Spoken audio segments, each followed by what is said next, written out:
बच्चों, हमने उपयोजित लेखन में से कहानी लेखन शुरू किया है। कल हमने शब्दों के आधार पर कहानी लेखन मैंने आप लोगों को बताया है। और अब आप लोगों ने आशा करती हूँ आज जो कुछ भी वीडियो मैंने आप लोगों को सेंड किया है, आप लोगों ने वो कहानी अपने नोटबुक में लिखी होगी। तो बच्चों, कल हमने देखी शब्दों के आधार पर कहानी लेखन। आज हम देखने वाले हैं सुवचन या कहावतों के आधार पर कहानी लेखन। तो क्या है वो सुवचन? हम पढ़ते हैं, अब पछताए हो तो क्या, जब चिड़िया चुग गई खेत। तो बच्चों,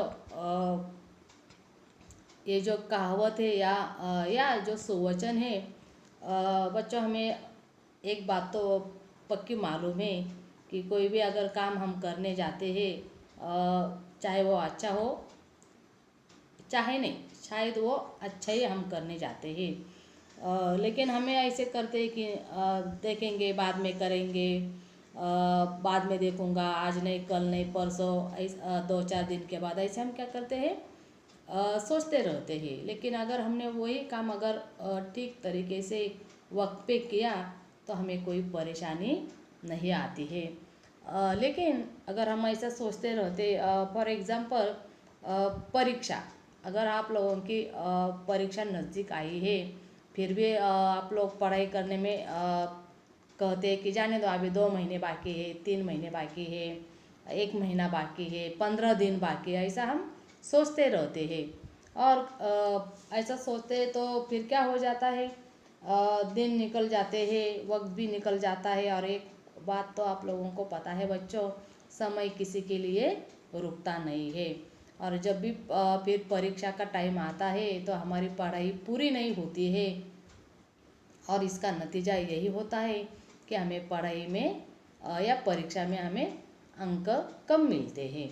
और अंक कम मिलने से हम तो नाराज़ हो जाते हैं, हमारे घर वाले भी नाराज़ हो जाते हैं। संक्षेप में मैं बच्चों यही कहूँगी आप लोगों को, इस कहानी के माध्यम से या सुवचन या कहावतों के माध्यम से, जो भी हमें करना है समय पे करना है।